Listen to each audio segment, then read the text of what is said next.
Hatlewick with the Renville Soil and Water. And what we're going to show you today is a rainfall simulator demonstration. Brian mentioned it during his presentation.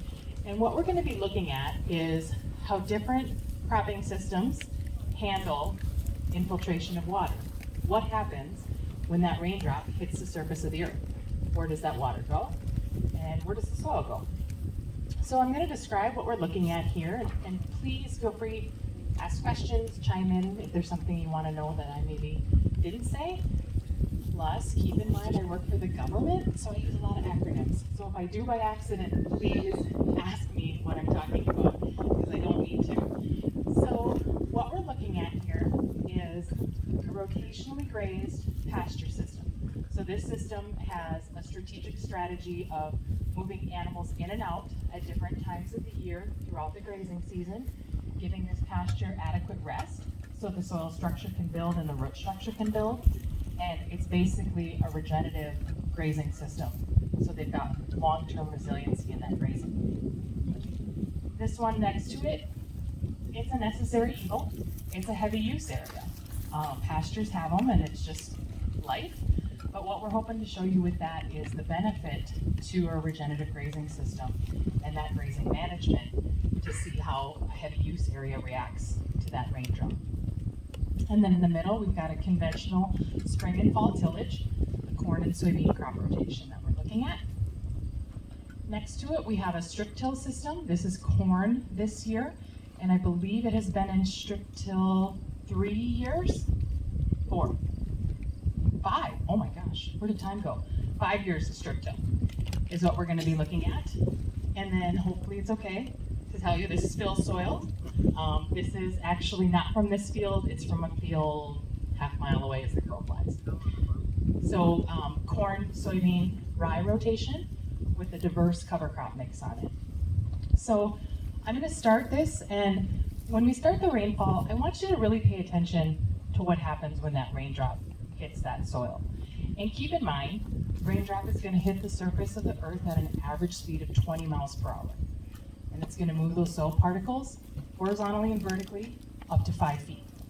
So think about that. I'm 5'8", so about this far, it's going to move that soil if there's nothing there, armoring the surface to reduce that impact. So I'll fire it up and we can kind of keep talking.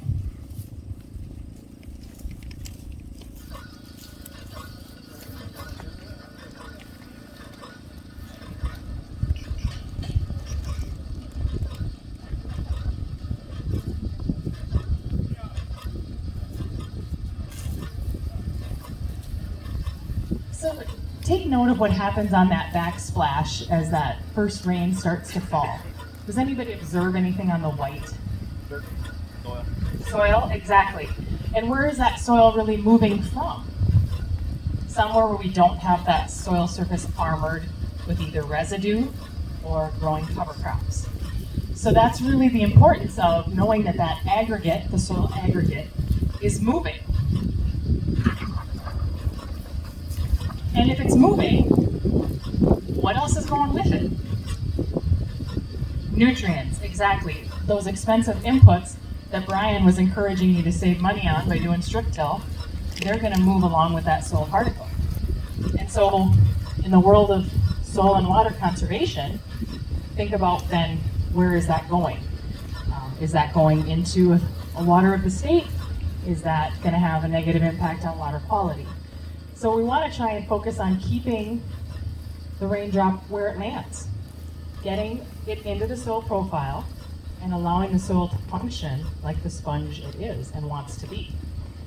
And so when I'm talking about it moving that soil aggregate, this is what I'm talking about with a soil aggregate. I'm talking about something that has open pore space. It's got areas that roots can travel through. Oxygen can get into that system. Water can infiltrate into that system, and the nutrients can infiltrate into that system. So that's why having stable soil aggregates is so important, so you can keep that valuable rain where it lands. So what do we got on here? Half inch almost, okay. So when we're talking about soil aggregates, and somebody had asked, I think, how long it takes to change that. soil taking years and years to build. But if you think about regeneration of soil, we really try and get back to historically, what did we do? What was this area here? Tall grass prairie, right? We had broadleaves, we had legumes, we had grass. We had things growing all the time, photosynthesizing, turning that into carbon, and putting carbon into that system, into the soil. We also had large and small ruminants roaming the plains. And I get it, you can't grow corn and soybeans like that. That doesn't work. But if we can try and mimic that in a regenerative system and have living cover, like we're looking at on this end sample, as much as we can, and if we can look at how much we can be harvesting from the sun, just like everything you're walking around on in here today. And we do have a sign with Phil's diverse mix over there that he's got planted in here for that same reason. He's just taking that free carbon, which turns into nitrogen, from the sun. All right, so we got something interesting happening up here. Almost to an inch, it looks like. Anybody observations on that? So we've got some jars filling with some water. I'm not very good with rules. Don't listen. Walking towards the mic.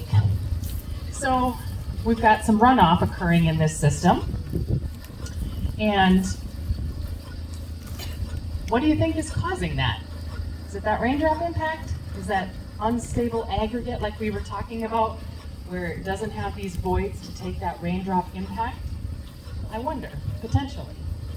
All right, looks like we got an inch. Let's see what we're looking at over here.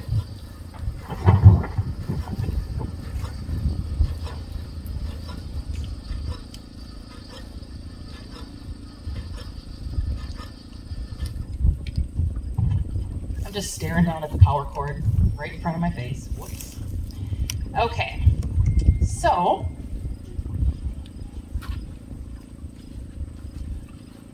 again, regenerative grazing, heavy use, conventional tillage, strip till, looking pretty good over here, and then we've got a further regenerative system with a no-till. So this is the part where if you're standing, I make you come near me. Come close, please. I showered and you just saw me take a second one right now. So unless you're sitting, you're welcome to come up here too. Come near me, please. This is really important for you to see this. I assure you, you will be interested. Okay, so had some runoff occur. Mr. Richter, can you grab the other side of this board for me, please? And then I want you to take a look when Kyle and I pull this board out and gently lower it down. All of these trays, thank you, have holes in them. So let's take another look here. What infiltrated into that soil profile? Regenerative grazing. Most of that water went through the system. A little bit of pretty clear water ran off, very small amount. Heavy use, we had some infiltrate because again, we've got that green cover growth all season long. We still had a fair amount of runoff though. And quality-wise, if you worked for Soil and Water in Brown County, how's that clarity on that? Poor. Poor. So water quality-wise, a lot of those nutrients are leaving with that soil aggregate in that system. So we've got our conventional corn soybean here. Put your hand in there for me, please. What do you feel? A little grit in the bottom, but is it wet? No, dry. So, if this is dry, just to make sure that it wasn't rigged, it's dry, right? So what went through that soil profile? Nothing. It's not looking good, is it? Now this is wet, and I don't know where to go with my mic. Thank you. I will talk really loud. Can everybody hear me okay? Yep. All right. Perfect. My husband would say my voice doesn't carry. Actually, he would. Tends to be a little loud, doesn't it? That's all right. We wanted that to go down. Okay.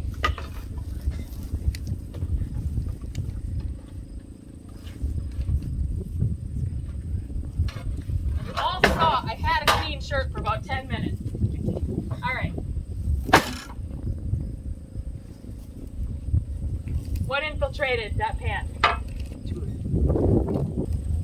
How much of that raindrop got to your crops, got to your roots, functioned in that soil sponge and filled those voids that we looked at in the aggregate? Not very little. It's dry. Okay, so again, our jar was dry and this is what we had for runoff. If we tip it and look at it, look at all that soil that went with it. All those really expensive inputs went along with it. Out of the field, ran off in that system. So, what do we want to look at? Strip till or no till? What are we feeling? No till. Both? All right, let's look at both. Okay, I love it, both.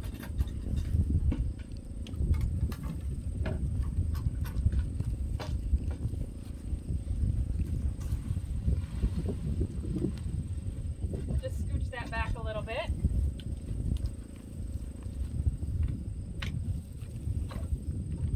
I love my stool. I want to keep it maybe.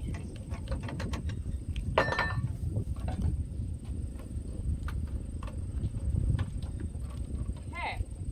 So here we're looking at 5 years of strip till, corn, soybean crop rotation.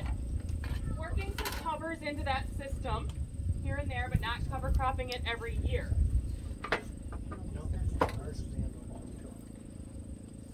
Exactly what we saw in the jars. 99% of those drops went into the soil. So tell me though, why is there so little in the jar? Still in the soil. Exactly, it's in that soil profile. It's building resiliency. I mean, everybody's gotten reasonable rains this year, but if you just think about last year, I know Renville County was a D2 drought area. Part of us were again this year in Renville County.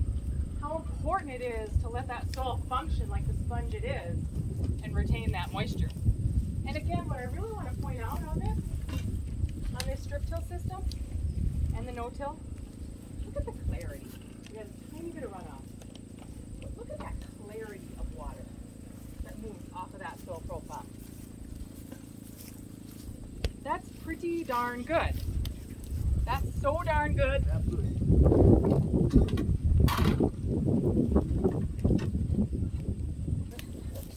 It's huge. It's such a big difference. And even on this strip till, notice the particle size difference?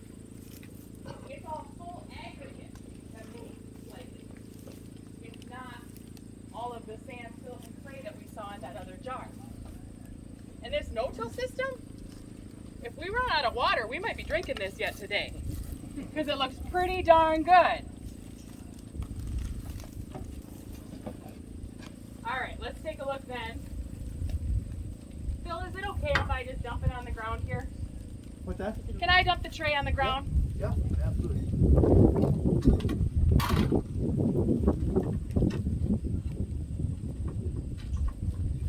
All right, so this is for you and the cheap seats are missing out, but you can come up and take a look. And I do want to point out, earthworms. This strip till system, amazing. We've got great stable aggregates. But by adding these covers and that photosynthesis, we're feeding the soil biology. We're creating that environment. That's why flipping this over, we have biology right there in that tray.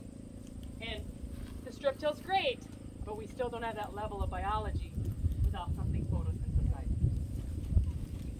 Thoughts, comments, observations? So this no-till has been over 20 years of no-till soybeans and no-till corn for the last 5 years. And now in the last 3, they've added a small grain to this rotation. So, I got a question. yeah, She has a question. Why does it look like brownie batter? why does it look I'm like assuming brownie that, batter? that aggregation Where's of it. the mic? I got the mic. Thank you, Drew. Brand new mic, and I'm holding with money hand. Whoops. So why does it look like brownie mix? One of the things that we often say is healthy soil looks like cottage cheese or crumbled chocolate cake because we've got great aggregates and great soil structure versus a system like this. Come on up here. promote this. Thank you. What a lovely volunteer. So hang on to it, and then we're going to put some of this on there.